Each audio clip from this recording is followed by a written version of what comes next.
name is Jonaki. I work for French General Conference, and Brent Phil also works for French General Conference. He's the New Meetings Project Coordinator. He's going to be moderating this panel, and the title of this panel is "Why is everybody in our meeting over 50?" So Brent will tell you a few words about himself, and then he will introduce the panelists, and he will be asking the panelists questions, and there will be time for audience questions at the end. Thank you very much. Well, welcome. The topic today actually has two sections that we're going to work into, and this may be as much news for the panelists as everybody, but we're going to talk some about how to incorporate young adult friends into the larger life of the meeting and where their thoughts on that, but also on digital hospitality, how we use social media, etc., to perhaps reach young adult friends. And this is a particular interest of mine, both as a New Meetings Project Coordinator, helping start new meetings across Canada and the United States, but also in my writings about revitalization of the Friends message now. And instead of me introducing the panelists, whom I don't know that well, I'm going to invite them to introduce themselves and say where they're from, and perhaps just a word or two about themselves.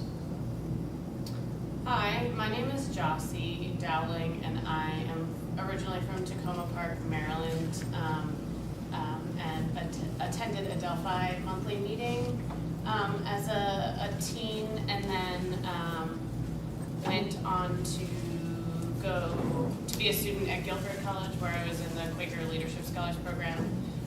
And then a few years later, I am now in Philadelphia, Pennsylvania, where I'm part of Quaker Leadership Scholars Program. Quaker Voluntary Service. Sorry, so many acronyms. My name is Ross Hennessy. I am a member at Germantown Monthly Meeting. I also work for Quaker Voluntary Service as the Philadelphia coordinator and the assistant director.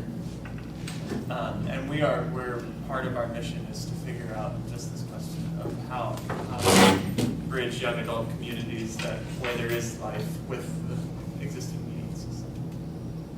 My name is Damian Morden-Snipper. I'm also from Tacoma Park, Maryland, and also attended a Delphi Friends meeting, and also went to Guilford College, and also live in Philadelphia. I, after graduating from Guilford College, worked as a program assistant at SCNL, and spent a fair amount of my energy also trying to engage SCNL and young adults together in advocacy around political issues and other things that represented Quaker testimony in the political arena. And my name is Suzanne Cole. I have a letter of membership submitted to the New Association of Friends in Indiana, but I'm sojourning with New Orleans Friends in South Central Yearly Meeting.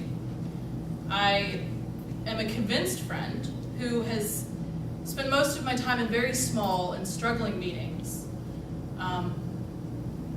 And I have a deep love for the yearly meeting where I reside. I am also in my third year at Earlham School of Religion.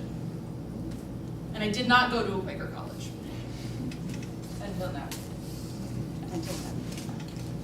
Well, thank you all, and I have a list of questions. What I'm going to do as moderator is kind of keep time on the general, so to make sure we have time to get to both these big issues.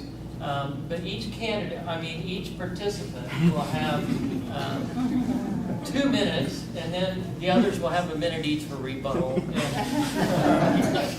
I'm going to make this more of a conversation, and I will throw the question out, and folks can answer them in whatever order they feel led, and if they don't feel led,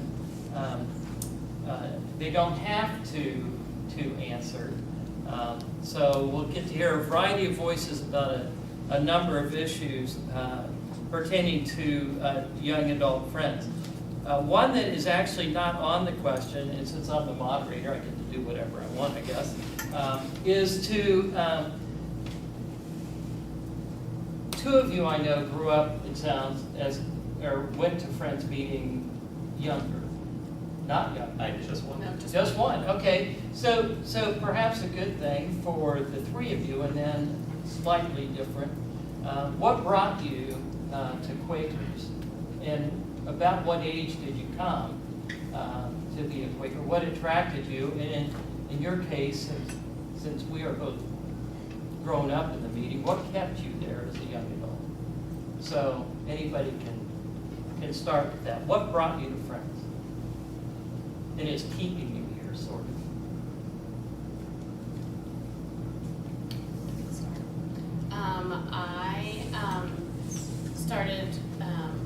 I found out about Quakerism because I was part of the Baltimore Yearly Meeting Campaign Program, and I started going to Catoctin Quaker Camp as a 10-year-old girl. But my parents are a Unitarian Universalist, which my dad likes to call Quakers with ADD, but I disagree, because I am a Quaker with ADD. I was very active in my UU church growing up with my family, and I started to attend Young Friends conferences in high school as a way of seeing my camp friends during the year. And I, at the same time, also was becoming increasingly angry with my UU church, and particularly the ministry.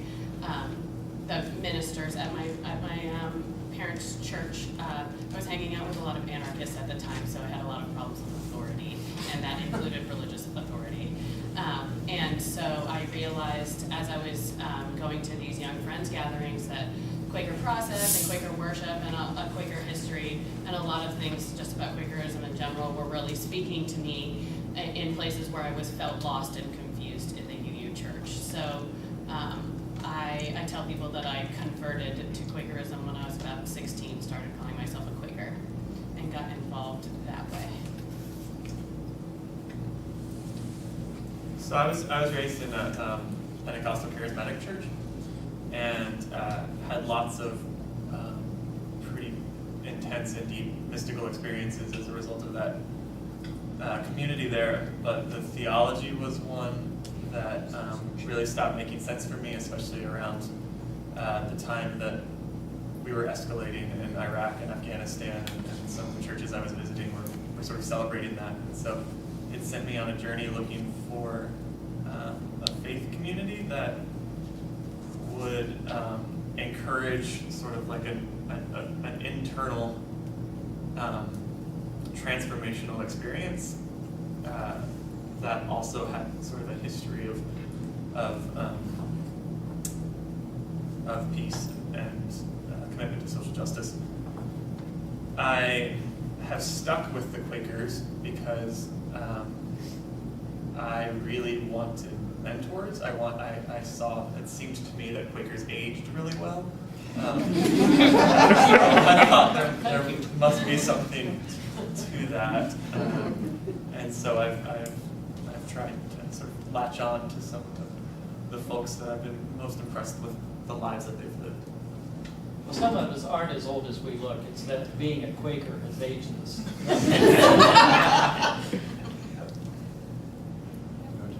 Okay. I was exposed to the Friends seriously when I was 22, so about 7 years ago. But I couldn't use the Q word to describe myself until about 25, because there was a lot of work that I had to undo from my upbringing, and my mother kept saying things like, "You know you're going to hell and you can't be with me, right?" And my mom has since figured out that a lot of Quakers are in fact Christians, even if I'm not, but she doesn't know that. So she doesn't say that as much. And she's figured out that the social witness of being a Quaker really works. I was in a deep and intense period of seeking, in my time leading up to college, and then in college. I went late. And a friend happened to appear in my life at the right time, and my two best friends were really into Quaker meeting, and I wasn't. So I went with them because they were nice and they bought me lunch. And it grew on me kind of very slowly and steadily until it was something that I knew I was willing to work for. And moving to a place where the average meeting attendance is 3. A true gathered meeting for us is 6 people, including the toddler. The process, I can't exactly map it, but a gardener or the horticulturally inclined among us will understand if I talk about that vine creeping in and you look out one day and suddenly it's taken over a bed in your garden and you don't know the progress of it, but it's there. And that was the experience of Quakerism coming into my identity. Honestly, what's kept me at this point is the fact that I have a number of elders, some of whom are younger than me, across several branches of Quakerism. I'm embarking on a year of radical living, and that's under the care of 2 EFI friends, 4 FUM friends, 2 dual affiliated friends, and a host of FGC. My relationships with friends are quite diverse in that respect, and the fire that comes from so many different places is kind of what keeps me lit, and I hope I'm adding to their fire. Well, as Brent said, I grew up Quaker, but I have to admit to coming back to it. Because the rule in my house was that you had to attend Quaker meeting until you got to high school, and then you could choose whether or not to go to Quaker meeting, which for someone with ADHD was like a blessing, and I was like, oh, of course I'm not going, I want to sleep in on Sunday. But then when I got to college, it was right around the time that some of the memos were coming out from the White House about the enhanced interrogation techniques we were applying to detainees in Guantanamo and abroad, and the self-evidence of their wrongness was very much opposed by other people in the class who saw no problem with them. And I was struck by how clearly they were wrong and how it was beyond argument as to why they were wrong, and could not account for that sensation. I was not accounting for it until I finally said, oh, I guess like thinking that there's that about in everybody probably has something to do with it. And I realized, oh, right, I'm Quaker. So I started going to meetings and felt a kinship, obviously from my childhood, but also in that sense that there were injustices in the world that were self-evidently unjust.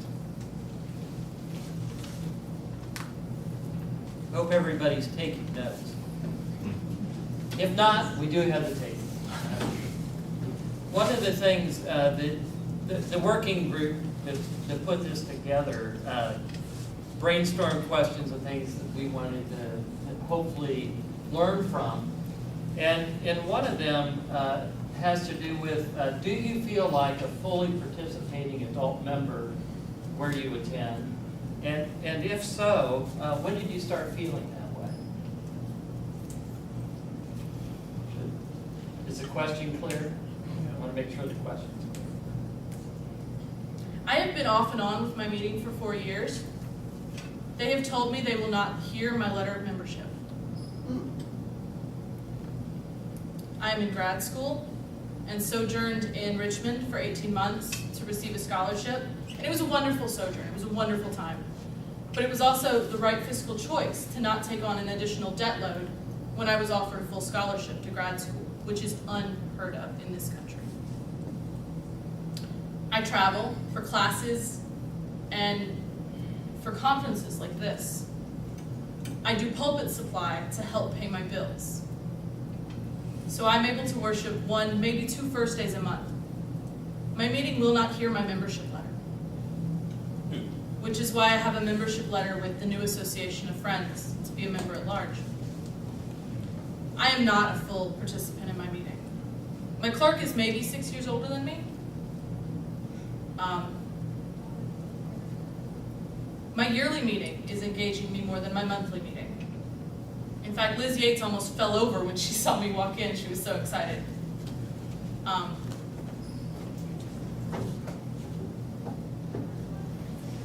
And the new association responded within hours that they would be delighted to hear a membership letter. In earnest. They didn't promise to accept it. They promised to hear it, which was the difference. I do feel like a full member of Germantown Monthly Meeting. And that's sort of been an evolving process. I've been there for 8 years now, I think. This is a larger piece, but I do think that in general, there's always exceptions, and we were talking about this last night actually. A lot of folks feel really supported by their meetings. But I think in general, where Quaker spirituality is happening, where Quaker community is happening amongst young adults, is happening outside of the monthly meeting structure. And Can you say more? yeah, I mean, so Jossie came into Quakers through the Baltimore Yearly Meetings camp program. Mm-hmm. I think Quaker Voluntary Service, we're creating these communities where Quakerism is happening dynamically, but largely in the houses of service. And we go to meeting, but it's a different sort of institution. I think here at FGC Gathering, there's a lot of young adults that find a Quaker community that is awesome and powerful and dynamic, and have a hard time connecting with monthly meetings. And Happens with me at FCNL also. yeah, and I mean, I could talk a little bit more about why I think that is the case. Let's Okay, hold that's- it, because okay. I think that's one of the questions, Yeah. why that is the case, and then what can meetings, the second part after we go on is so what can meetings do to engender a deeper feeling of participation, that we really belong and are really part of this, not as a special class, but if that makes sense. But first I'd like to hear from the other two, if they feel fully, as they're fully adult members and regarded that way. Like, I would say no, I don't feel like a full-fledged adult in my meeting. I identify as a sojourning friend because I feel that I'm a part of multiple Quaker communities, but those communities are not necessarily monthly meetings. And I don't feel like I identify as a sojourning friend because as a young person I move around a lot and have moved up and down the East Coast quite a bit, and have not been able to make a full commitment to a meeting that I feel like I could participate in, knowing that my life is likely to change in a year or two. So that's why I don't feel active in decision making or active in a meeting. I actually, as part of QBS, we are under the care of Germantown Monthly Meeting, but I switch it back and forth between Germantown and Green Street, which is right across the street, because Green Street feels a little bit more like my home meeting. And so I do that for worship purposes, and I'm not nearly as active in business related. I think I have a lot of advantages. I grew up with the same meeting that I'm a member, but I haven't been down to Adelphi regularly since before I went to high school. Although every chance I get when I go down to Washington, D.C., I visit Adelphi. I also don't know that I feel like a full adult member because I don't really know what that means. I mean, I also, like, I don't know what it means to be an adult. I think what I will say about Adelphi is that I certainly feel like a member of that community. And I think that's because I've used this example multiple times, and I'm happy to share it again. When I was in college, they would send care packages to all of the young adult friends right before finals week. And it came with a little note, and at the time, it didn't, like, I remembered it happening, I loved getting them, but I didn't assign some transcendent importance to it until thinking back later. I mean, I get choked up thinking about it because it meant so much to me that the meeting cared enough and paid attention enough to me, and more importantly, about maintaining that connection. So when I go back to visit Adelphi, when I go down to Washington, D.C., I walk in and people say hi, welcome back, that kind of thing. and if I had to characterize my relationship with Adelphi, is that I feel like a member of the community, even if I don't feel like or know what it means to be a full adult member. Well, thinking about, let's even drop the adult and do it more like a fully participating member, perhaps. I mean, that you're considered, what do you think meetings could do to actually encourage that feeling that I really am a part of this community and valued as equally as anyone else that perhaps we're not doing now? So my first meeting was a small and struggling meeting as well. It was Chambersburg Friends of a Philadelphia yearly meeting. And I felt so loved and so welcomed there. After about 4 first days, our birthdays were put on the calendar. And we got a little birthday email, which for a meeting that doesn't have a lot of resources meant that someone stopped, checked the calendar, and thought about it. For a meeting that didn't have a lot of resources, they made a point to learn our names. We didn't have to wear name tags, but they learned our names. The members who had concerns made a point to speak to us. Like, there was a member who had a hearing concern. And she approached us, my 2 friends from college and I, and said, "My name is so-and-so. I'm glad you're here. I want to let you know I can't always hear vocal ministry. If you give vocal ministry, will you speak up so that I may share in your ministry?" And she did that individually, and the idea that they were walking with us and we were walking with them didn't cost anything as far as I can tell. It was a piece of integrity on behalf of the friends. I have not received that in my current meeting. And I mean, I'm pretty sure that like my clerk doesn't actually know my name at this point, because I've never heard him use it. Even though he's received checks from me. So. Write a bigger one, I'll remember.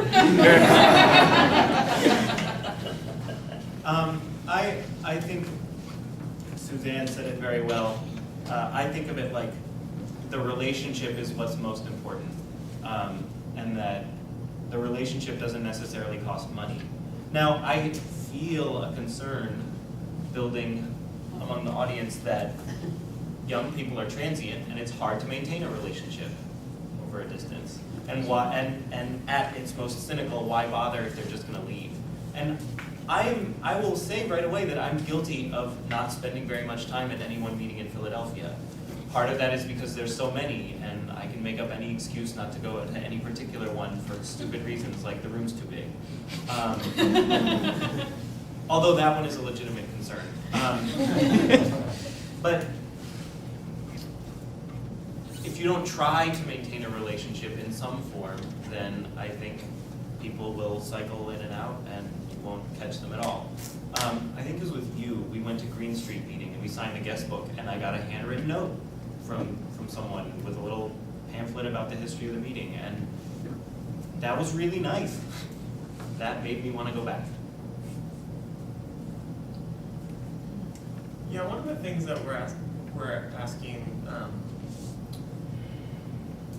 meetings to do, that they're going to be the host meeting for QBS House, is that each volunteer will be assigned one person that checks in with them every time they come in on a Sunday, or checks in with them if they don't come on a Sunday, but just saying, hey, things like that. Because I do think it's really easy to sort of like blame a whole community because nobody stood up, but I always think that if saying everyone should be doing something is the same as saying no one should be doing something, like if there aren't people who see it as their responsibility, then it just falls on this sort of abstracted thing. So I think there are like lots of little personal things like that which we should be doing for all of our guests, but I think that there's actually like a deeper issue which is, and I think maybe even some of the questions that I'm like hearing in the questions, which is there's this given institution that has been the institution that has held Quakerism for so long that doesn't seem to be working for young adults. And so how do we take all of the life and energy of young adults and plug it into this pre-existing institution instead of asking, like, how can we take the existing institution and evolve it in such a way to support where young adults are being led? And I think that sort of philosophical turn needs to happen. And if that means, you know, laying down a meeting house and starting to like have meeting for worship on a college campus, or I don't know what it actually means, but it does, I think, more than just notes. It's like, okay, young adult, why are you here? How are you being led? Like, what resources do we have available to support that leading? Like those kinds of things, not like, hey, young adult, come join the Peace and Social Concerns Committee, or hey, young adult, like those kinds of things that one comes from preserving the institution, and one comes from figuring out how the institution serves the movement.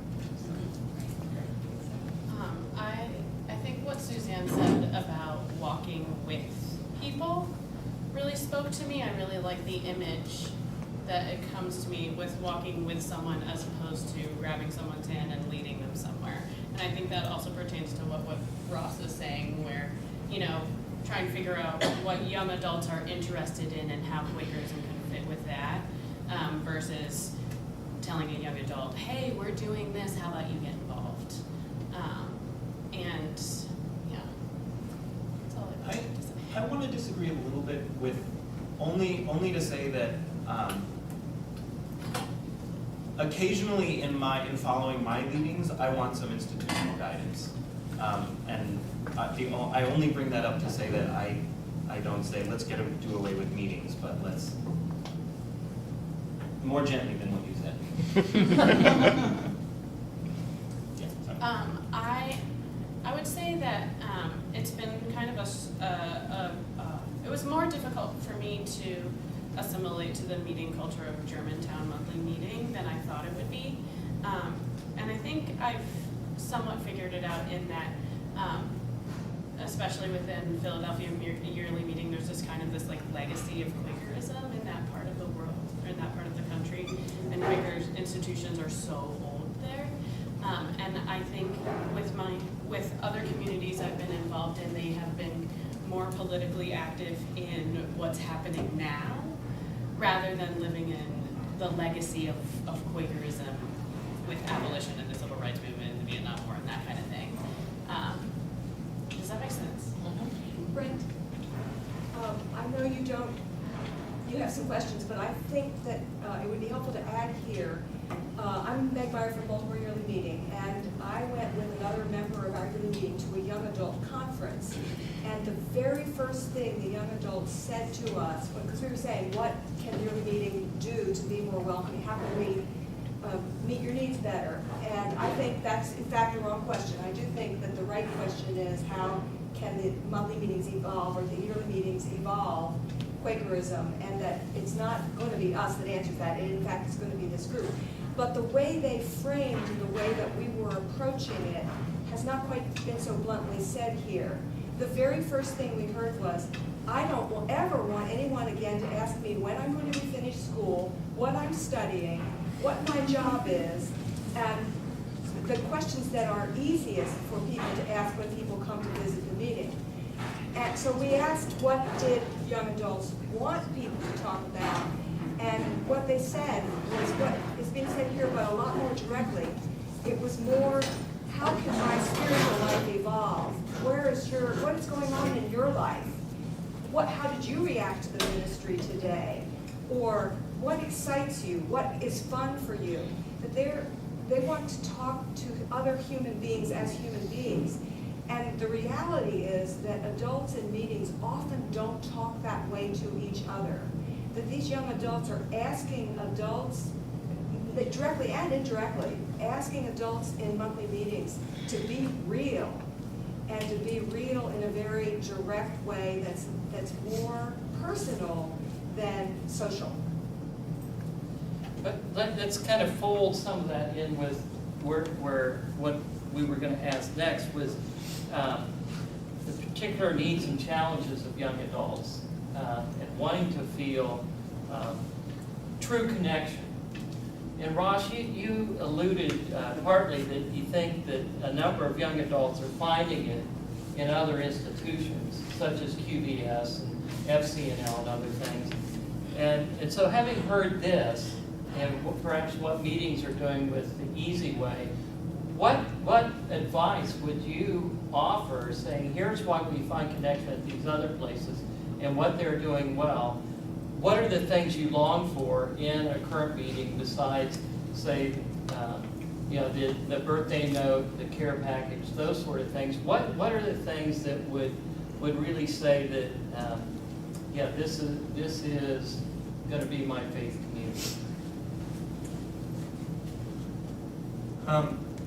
So I have two things. So like one is there's a big challenge because this generation, this sort of like the emerging adulthood thing that's happening because of the extended lifespan of human beings, and society hasn't yet figured out what to do with people in the 20s, and they give mixed messages that's like, you have so much time and figure out what you're going to do because you're an adult, and like those competing messages are incompatible, and so you pick one and then you only hear the other, and then you pick the other and you only hear the ones, and it's just a really hard time. But also it's the most narcissistic generation that's ever been. I mean, so there's this sense of like overcoming that sort of cultural, the helicopter parenting and all that stuff that if we don't get our way immediately, we're easily frustrated and impatient. And also in your 20s, you haven't really ever failed at anything, so you don't have the patience to deal with other people's failures. And so there's just like a lot of being in your 20s that makes participation in any kind of institution really hard. And so there's this period of sort of like grasping for commitments that end up looking like 3 to 6 month commitments, and then trying something else and going through that. And I think that like recognizing how crazy it is to be in your 20s and early 30s, late teens, it's kind of wild. But I do want to respond to Megs and say that those of us who are seekers are asking ourselves questions like, who am I amongst the stars? Why is there so much suffering, and how am I complicit in it?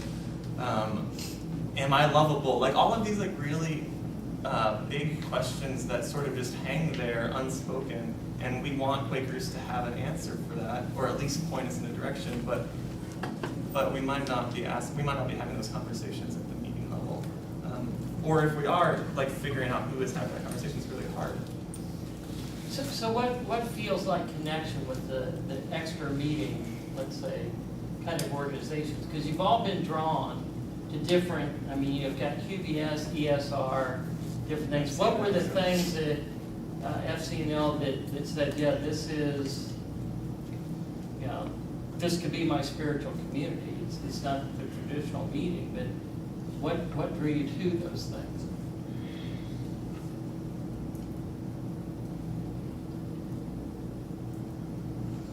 Spirit. I resisted. I didn't want to go. I spent thousands of dollars moving to Boston. And Spirit said I was wrong.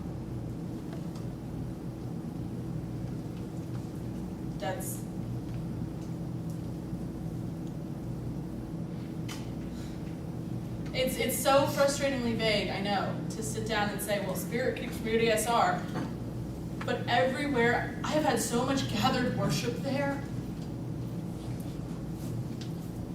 I have had so much nurture. Even just 2 ships passing in the night, people in my kitchen eating dinner. Friends who are hungry and stop by for leftovers have been gathered spaces because Spirit was there. And I suspect it has something to do with intention. That we all brought intention to the space. It was not habit. Being in grad school is not habit because it costs a lot of money. There is an underlying intention.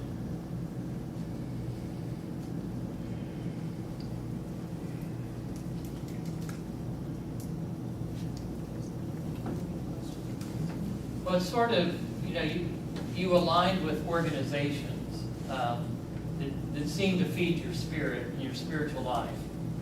And maybe the meetings don't, a particular meeting may not do that so much. So what is it about organizations that you have aligned yourself with them because they are doing it? And are there lessons then that perhaps meetings could, what is it that?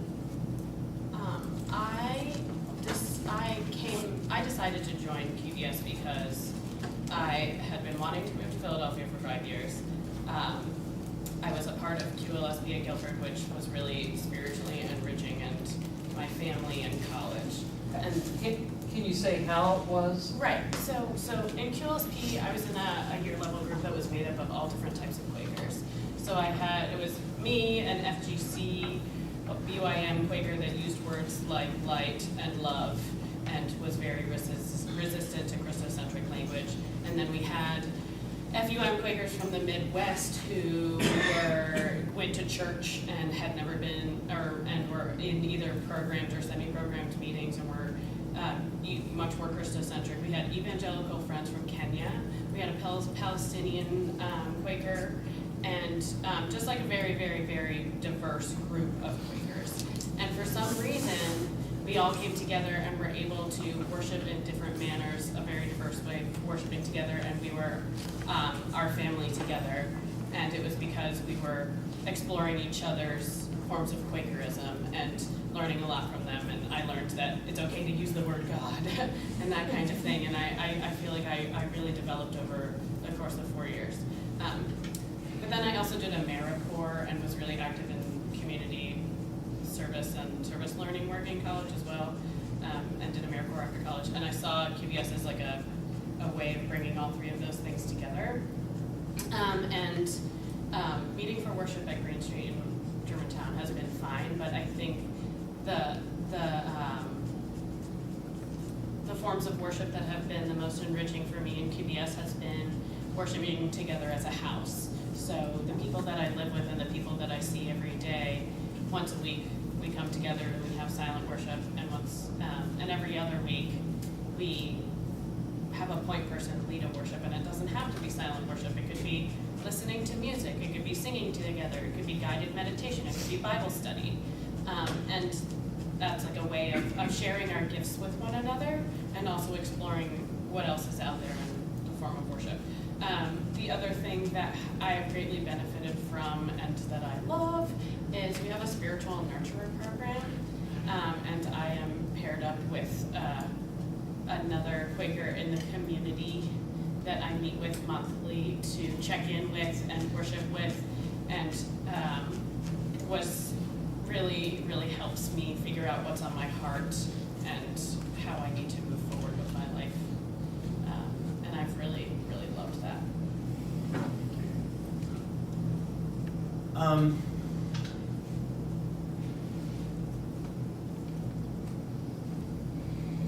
When I think of where the question comes from of what can we do to draw more people into our meeting, young people into the meeting, how can we connect with young people, I sense a concern for preservation, for continuance, for I don't know a synonym for passing things along to someone who will carry on this legacy, a concern for legacy, maybe that I sympathize, even though I haven't experienced it perhaps to the same extent that the people who are asking these questions are.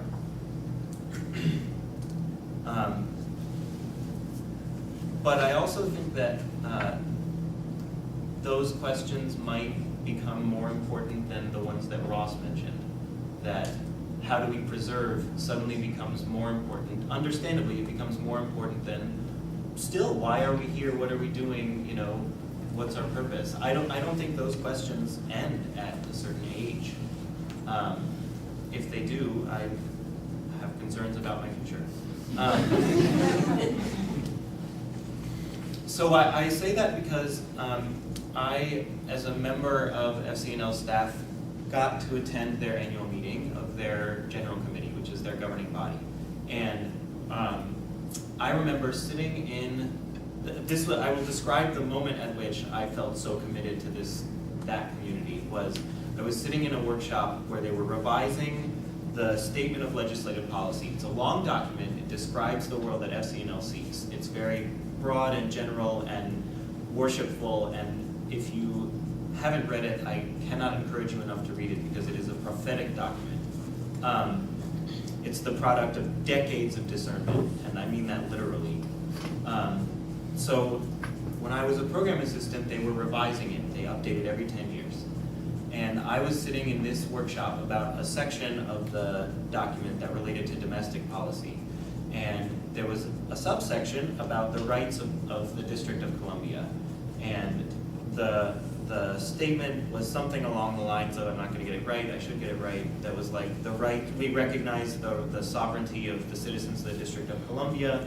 They should have the same rights as citizens of states of the United States, and it was all about, respecting their integrity, their personhood, things like that. And I raised my hand and I said, listen, I feel that this logic, this argument could apply to our territories in the Pacific, American Samoa, Guam, other things, other territories. I wish I could list them all. And it blossomed into this discussion about, someone said, I spent 13 years there and they very much want these rights. And someone else said, yeah, I wish we knew more about them.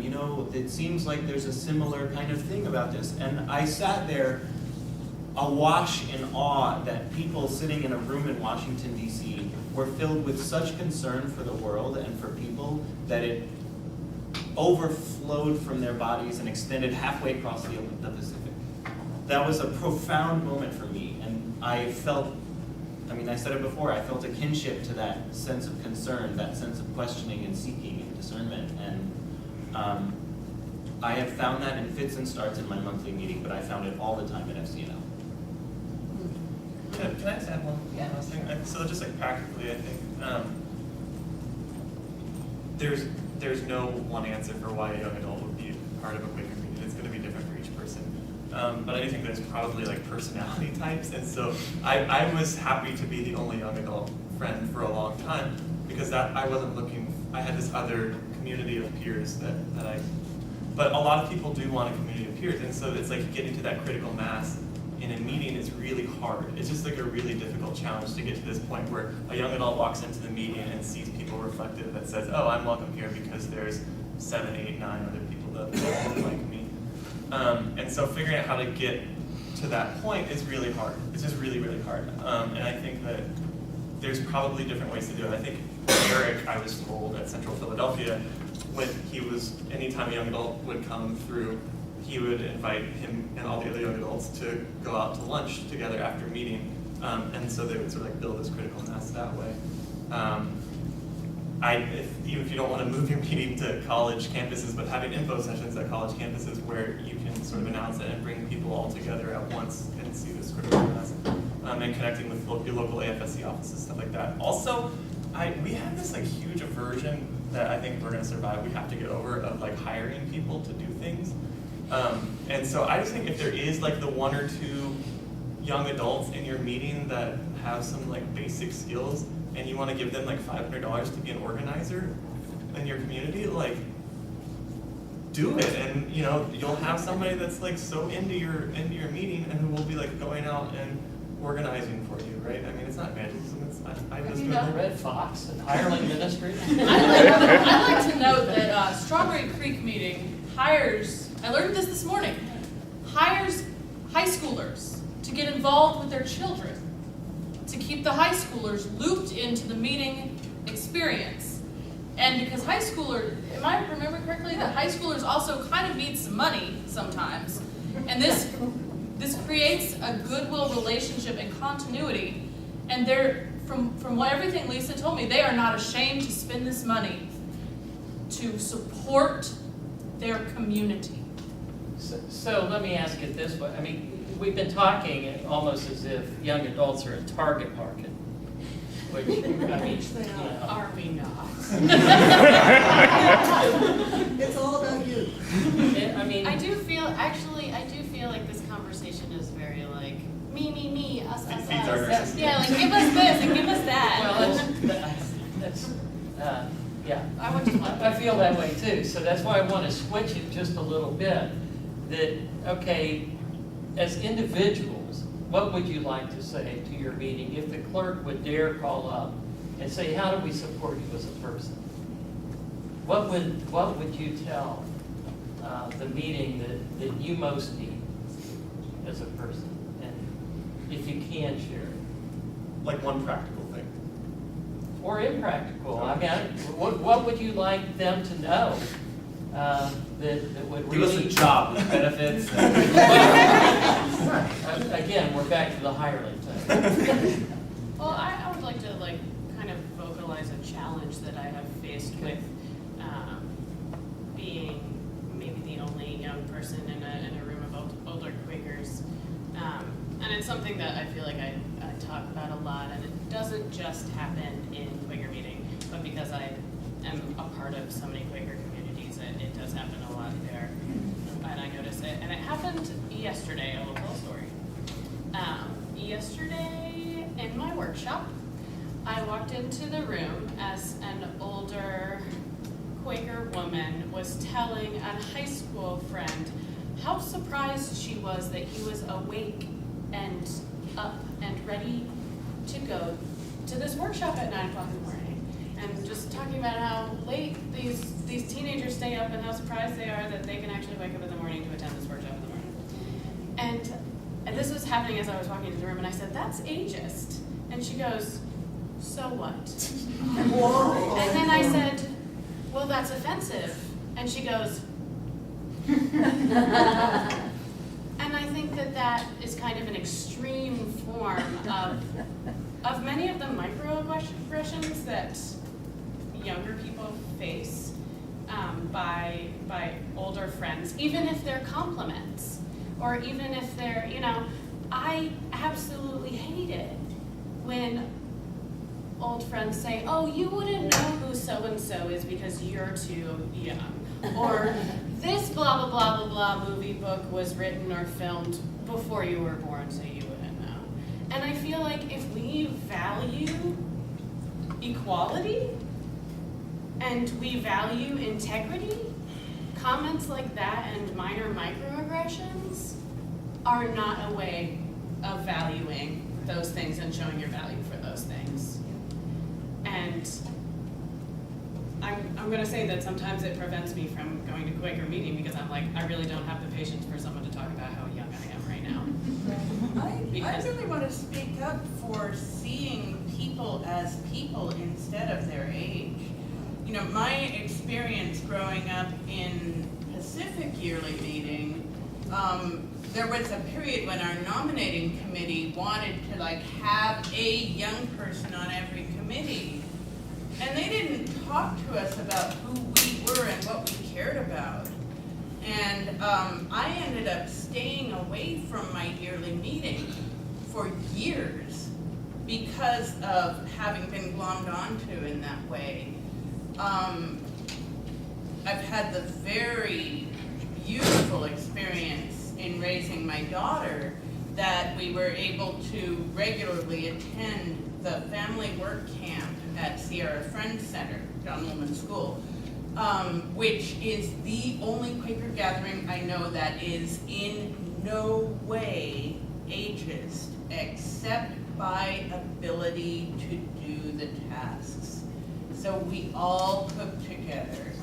When there's a work crew going out, there's some thought to how many adults do we need to have kids be able to do this. So kids are more likely to be in the garden or painting something, and they're not going to be the ones fixing the roof. But other than that, when we're working together, the conversations are between human beings. And I've seen more than one kid who's grown up in that join their meetings as a teenager and just participate. Now, can we get back to, that's important. Can we hear, what you'd like to tell? I really would like to have folks that were encouraging me to have sort of like a really intense transformational experience on the inside. That would partner with me in going really deep in a way where I can move from fear and guilt to love. And that's why I'm a Quaker. And that's what I hope to get out of meeting.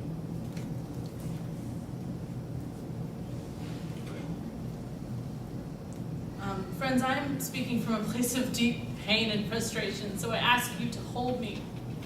And I beg your mercy if I offend with the wrong choice of words. But to my dear clerks of Friends General Conference, South Central Yearly Meeting, the new association, and New Orleans Friends, I am a fighter. I meet with Senator David Vitter every time he is in my district. He is the most frustrating human I have ever met. And I am in his office every time. And yet, I have cried myself to sleep more over going to meeting than I have about the social justice that I feel called to give my life to. My heart should be raw and tender over the cause of mass incarceration, over racism, classism, ableism, sexism, cissexism, educational inequality, and just the fact that people in our world cannot eat. Instead, my heart is raw because I have to fight my way into your closed circles and your esoteric structures. I had to go get a graduate education to understand how the Religious Society of Friends was structured, because no one could tell me. I cannot find organizational charts on your websites.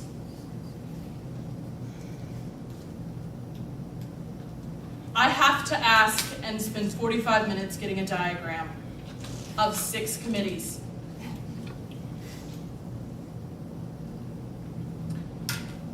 I hear so much jargon that I cannot suss out.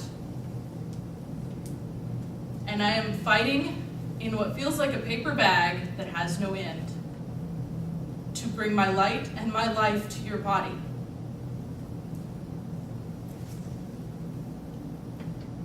My energy should be for this world, not for this body. I should be in this body, loving and being loved, supporting and being supported, challenging and being challenged,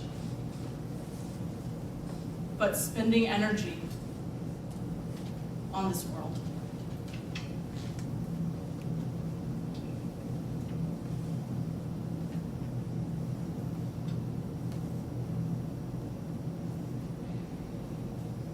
Thank you, friends.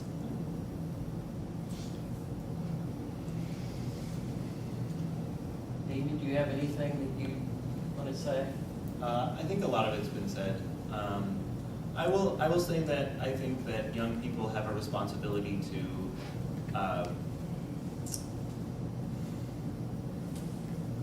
to make some effort to try out a meeting in spite of a few bumpy starts. But there's an extreme, like there's a line somewhere where, you know, a few bumpy starts becomes a roadblock. And that line is indeterminate and it's different for different people, and that it's important to remember that. I want to shift that up here. Okay. I've been sitting with the biggest need in my life that I've been trying to discern personally and within this FGC community and within every spiritual community to which I have ever belonged. And that is the most basic needs for an adult in our society to get by. Employment. That source of income, regardless of work, regardless of whether or not that is spiritually fulfilling or not, is a basic need that I'm looking at a panel of people that at least three of you have at some point had that sustenance of, is there a roof over my head? Do I have food on my table? That you don't have to worry about, that came from one of those organizations, one of those spiritual communities, that is not being addressed in my life, and that I did not realize was part of my spiritual community, but that maybe it should be. And that whether it's working for a Quaker organization or simply creating a framework by which adults who have years of working experience and access to the people who do the hiring and firing in any number of industries can put Quaker values into the workforce. And that maybe that is a spiritually enriching way of welcoming people into your community, whether that's the meeting itself or simply making each other our peers in this larger American and Canadian society. Thank you. And come to a year with GPS with your page, and we'll do our best. No advertising. Karen Tibbles, who helped coordinate the Friends of Business Conference, has a strong leading to remind us that we have to keep going. We can't all give it up and volunteer our whole lives. And I would encourage meetings to embrace and hear, because student loan debt right now is really overwhelming. My partner and I will have $100,000 of graduate debt, if we're lucky. It is not a sin to take a job in business. And I would love to see meetings remember that. It's wonderful that we can also work for our Quaker orgs, but I see people feeling wrong for taking a job that actually makes sure they feed them. And Karen Tibbles would love to talk to any meetings about this. I'm just gonna, is it time, since I'm. Yes, or whatever it was. Yeah, I can talk about that later. So after this is all done, I'm happy to, even after all. Give us a 30-second. Quaker Voluntary Service is a year-long service program for young adults to put their Quaker Voluntary Service. QV, V is Yes. in very. Victor. QVS. Yeah. Volunteer. Year-long I had no service idea what it program. was. Putting Quaker faith into action. Also, I'm gonna stick around. I'll be happy to stick around. I don't know if the other panelists want to talk, even if we go over time. We may just have 15 minutes. Somebody else is scheduled. Okay. So, Is this the time, did you need to say something, or is this the time we can ask? well, I was going to ask just a couple questions about social media. So we hear a lot about the importance of social media and technology as an outreach tool, but also as an inreach tool. And I was wondering, the committee who put together the questions was wondering if you did use social media or internet tools as a way to connect with Quaker faith and practice in any way. I like having a digital copy. I feel like that increases accessibility for everyone. Only use social media if it's congruent with your integrity. I mean, if you're crummy at Twitter, please just don't. Yeah. It shows, we know it. If you've got someone in your meeting who's in their 80s and freaking loves Facebook, please, please, let them run.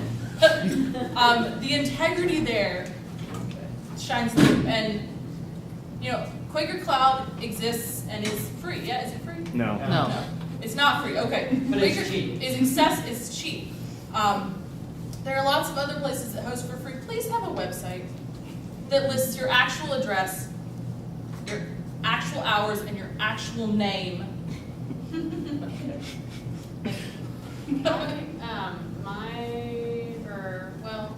I have a hard time saying home meeting because I don't feel like it's always true.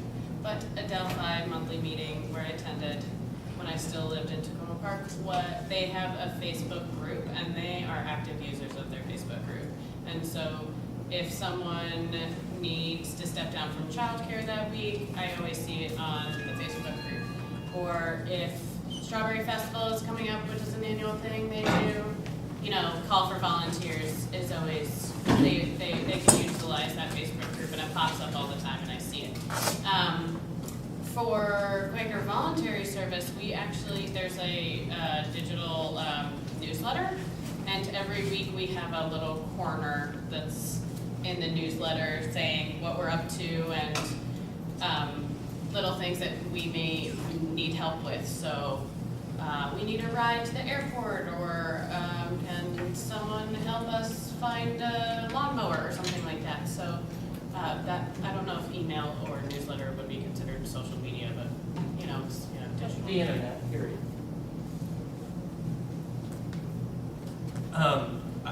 I feel weird about it. I feel like Facebook, for example, is a publicly traded for-profit company, and so what they're trying to do is figure out how to extract profit from my relationships. If that makes me feel funny. But I still use it because otherwise I'd be disconnected from all the events that happen. So I don't know, it's a funny tension, right? Oh, totally, I know exactly what you mean.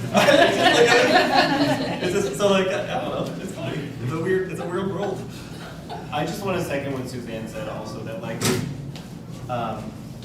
gimmicks to get young people involved, like, oh, let's have a Twitter because young people are using Twitter, or let's use Twitter because that seems like a good way to stay in contact. If like no one actually wants to do it, don't do it.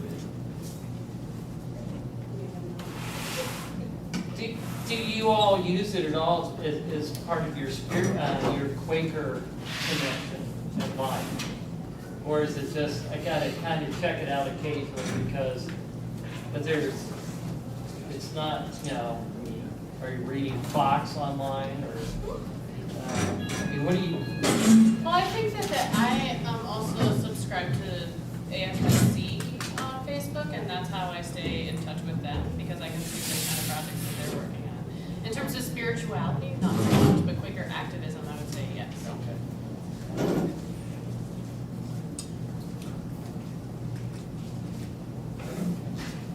Our meeting, Halifax monthly meeting in Nova Scotia, we love to see young adult friends and younger friends, which is almost younger for us is 50 or below. Our problem is when we had a wonderful 50-year-old person come in and we married her and her husband in our meeting.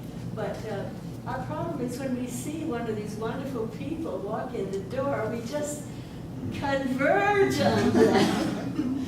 And we have a younger person, a graduate of she's in her late 20s, who is a computer specialist, IT information, and she is our recording clerk. Well, we load her, we overwork her because she knows how to do it.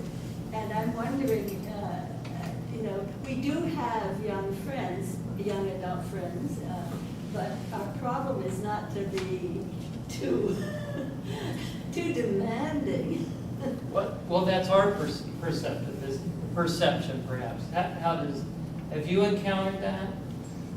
Welcome as a young adult friend that you're glommed onto, and then put immediately to work in something that you may know how to do, but isn't necessarily what you want to do? I mean, yeah, but like, I don't care as long as the integrity of the meeting is intact. I really don't. Like, I mean, we talked a little bit about microaggressions earlier, and they bother me, but, and sometimes they stop me from coming to meeting, but for the most part, it's like, whatever, as long as the spirit of the meeting is fine. Yeah, I agree with this. I think that if we focus on the sort of, I don't know what to call it, I'm gonna call it form, or like the ways that we're going about interacting at the door, that's one thing, but a real question that I have is, what is the content of the meeting that, so if like a young adult comes in and doesn't find any connection to spirit, then it doesn't matter how encouraging you are, or or how well you make them feel welcomed or not. And if there's not some sort of a powerful presence or an invitation to personal transformation, it's hard. I wouldn't spend an hour and a half anywhere, on a Sunday morning. And I'm willing to put up with lots of baloney to, if on the other end of that there's something there, So. Friend, I heard your answer to yourself in your own question. Because you said, we overload her. We, and you guys claimed what's going on. Are y'all committed to a transformation of structure? Instead of doing things the same Quaker way, the same Quaker time, the same Quaker channel, that ends up overloading one person, what's the new structure that supports that person's gifts instead of overloads them? Well, she lets us know, I Yeah. Well, that's about her. Good. But in general, what is the structure that supports these gifts? And more importantly, are we willing to roll with it?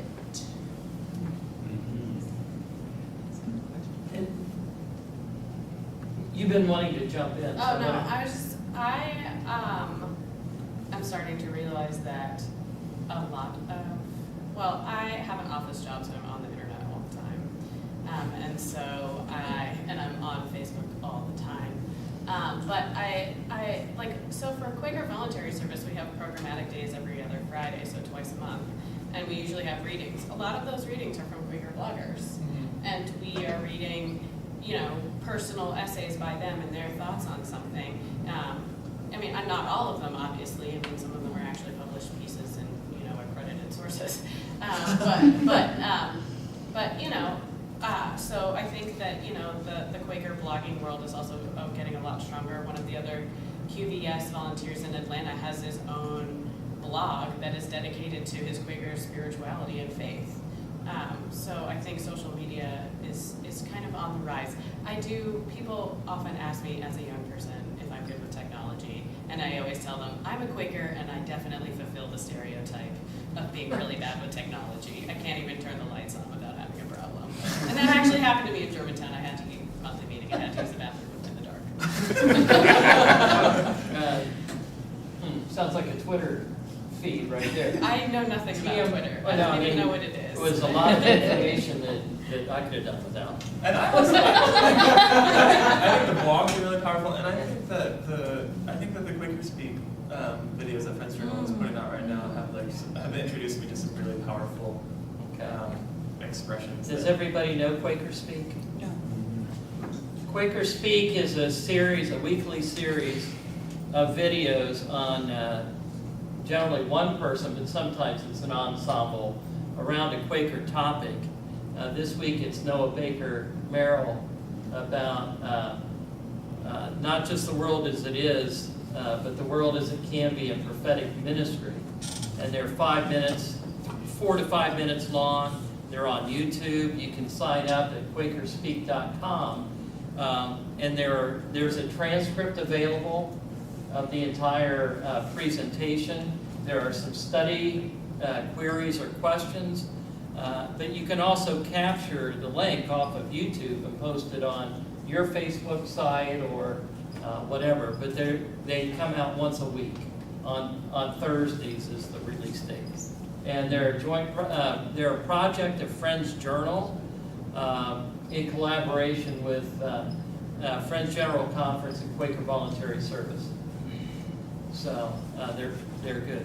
I think what we'll do, we have, I'd like to take 10 more minutes, and then, because we still get to keep the rate right now.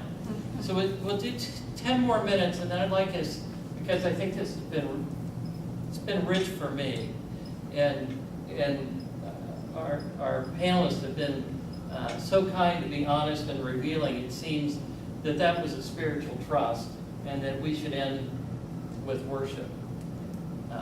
So what I'd like to invite is, if you have comments, no comments, but do you have questions specifically that you would like to ask the panelists.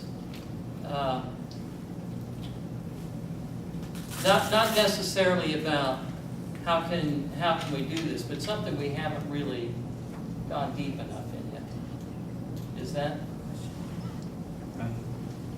Where? Who were you pointing at? Cameraman. Chris. Let's say you're transient like I am, and you've just moved to a new city, and you Google Quakers in this city, and you find 3 meetings. What's gonna determine where you start out? Whichever's closest. Location.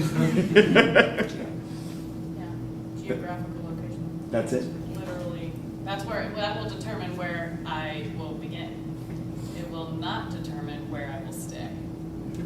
What would you like to see on the Google page that pops up, or whatever page pops up? The meeting's website or the Or whatever Facebook page that you would find? tell you, give That's you a great information besides where it is. What else would you want to see? Besides potluck. I mean, it's hard to get a general sense of the culture of the meeting, but I think a good way of doing that is saying, what committees does this meeting have? You know, do they have a committee to address mass incarceration? Do they have a worship and nurture committee? Do they have a committee that sends care packages to young adults that are in college? You know, what is it that the meeting does outside of just sitting in silence on Sunday? I think that would be helpful. Are they attached to a Quaker school that's in the vicinity? That kind of thing. My daughter's looking at colleges and she wants to go somewhere that has a strong Quaker meeting with, you know, like people who are familiar with eldering and Guilford each College. other's kids. Yeah, go to Guilford College. I'm Yeah. in Wilmington. Yes, thank you. Every friend I met from Wilmington has blown me away. But the thing is, looking at these meetings online, a lot of times you just get the picture of the meeting house, you get, you know, maybe a phone number or an email, you get the meeting calendar that only has the potluck and, you know, when M&M meets or something, and the 2 names on it have the same last name, you know, and there's no sense of how large is that meeting actually, but that doesn't seem like a meeting with life when you see the website. So what else would you like to see? I mean, So assuming the meetings are either bikeable or mass transit, I'm gonna look at the websites. I'm gonna see whose website speaks to me with integrity. Which means if you've got a Facebook link and I click through and the stuff is from 2012, if you even just have 2 pages, the entry page and then an About Us page that is a little bit candid and says things like, perhaps, we are a small meeting, but we care about each other. The average number of people at our services on first day is, so I know what I'm walking into. I visited Madison, Wisconsin, and their website, the website of Madison Meeting, and I think there's only one in Madison, convinced me it was worth spending 2.5 hours on the bus one way. Wow. To go worship with them, and it was worth it. Their website really spoke to me with integrity. Okay, so how did it speak to you with integrity? What was it that? It was honest about itself. It was updated. Okay.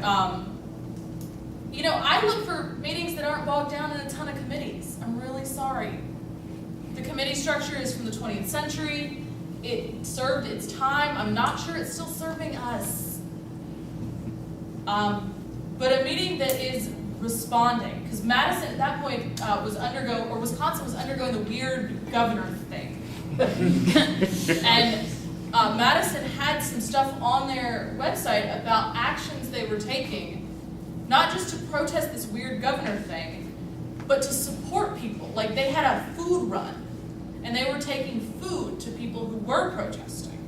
And they were taking food to people who had lost, I didn't keep up with this entirely. They're taking food to people who didn't have jobs or benefits or something. And it was very clear that this community was communicating with themselves in a way that they were comfortable everyone else seeing. Ross, or anything to add? I really care about the substance of the meeting, and I'll go long and far to you know what I mean, If it feels like there's something there, I mean, can a website convey that to you? Can you I mean, 'cause experience a we've gathered heard meeting through a website? I don't know. One thing here, she was saying the committees, Yeah. for her, show her what's going on, or what the work Right, is. or like, here's some And- pictures of us at a protest or something, you know, Okay, like. so, What if the meeting doesn't engage in much social activism, but the character of the worship and ministry is really amazing? I mean, that's I don't know how you convey that over a website, but the honesty, I think, is what's most important. it would probably not speak to say, we have really deep and honest worship, is the tagline. Maybe, if we go there and then that's what we find. Yeah, but, okay.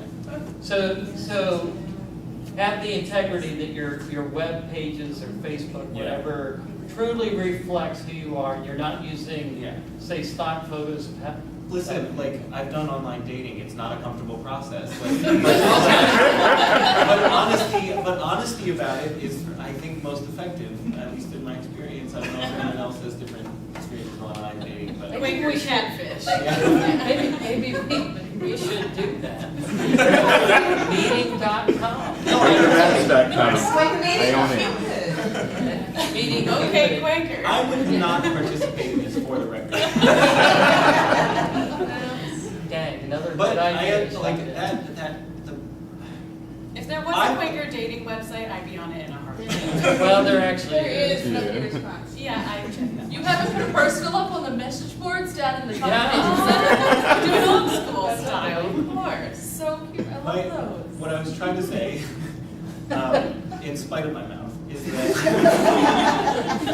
is that the process of dividing the spirit of a meeting can feel narcissistic and uncomfortable and perhaps in conflict with integrity because you don't want to think about advertising yourself. But it can be a way to, I think it can be a way to discern together what the spirit of the meeting is, and that might be a fruitful discussion. What if we had our state of the meeting reports on our websites? How jargony are they? Yeah, and how long are they? Well, I think that Damien and I both have this incredible burden of integrity that drives us mad to parcel out substance from performance or something like that I would not universalize our experience. I think that advertising is really important and having a good face to the world is really important. But I'm speaking from myself. You can universalize onto me. Yes. Well, I think with what I hear everybody saying though is it has to be true to the experience as much as it can and will be encountered. And don't paint yourself, so you don't want pictures of protest if you're not. I think this is true, but I think that we talk crap about ourselves. We have a really bad sense of who we actually are. So I don't actually trust us if we're we need to be honest, and then we represent it. It's well, we screw up in these ways and we screw up in these ways, or something like that. And that's not what I mean either. Yeah. You know what I mean? I think if you can be invitational in a way that says here's what's possible or something like that, that makes a lot more sense to me than We saying, endeavor to be. yeah, or what's important to us, or I hope that the timing of this discussion doesn't take away from what we said earlier about meetings being nurturing towards the leadings of young people. And I feel we're ending on, well, how can we get more young people into our meetings through the website? I hope that. No, I don't. Okay. I think it is that a number of us are not good at presenting ourselves. And what we need to hear is how we best represent ourselves for anybody. And Even to yourselves, right. it doesn't stop at us. We have time for one more question. I think I saw John. This is kind of a self-serving question. we get the question every once in a while, well, are young people gonna come if our website is not, mobile responsive? And I don't have a smartphone, but I get that question because I'm a young person. So I'm hoping that some of you who have smartphones can say whether or not that's an important thing. What does that mean? So I am a smartphone, like I'm here, I've written papers on my smartphone, and I don't like to travel with a computer. So I intentionally have a very big screen. If your website is full of stuff that makes a computer crash, it doesn't need to exist. Keeping in mind that Friends have technology that is not cutting edge. Students can't always upgrade our laptops and our computers after we graduate. And many Friends are in that position. Your website doesn't have to have a special mobile version. It does need to not be like flash heavy and video heavy immediately. And we can click through to that stuff. That's chill. But don't make it an entire montage of really high-res, huge freaking pictures on the front page. They're just gonna take all my data. My phone can probably handle it, most phones can. There's not that much you have to do special to make it work on a smartphone. But do keep in mind that Friends have accessibility needs and screen readers and all kinds of wild stuff out there. So maybe not too over the top. Could we just take some time to settle into worship and thank you, friends, so much.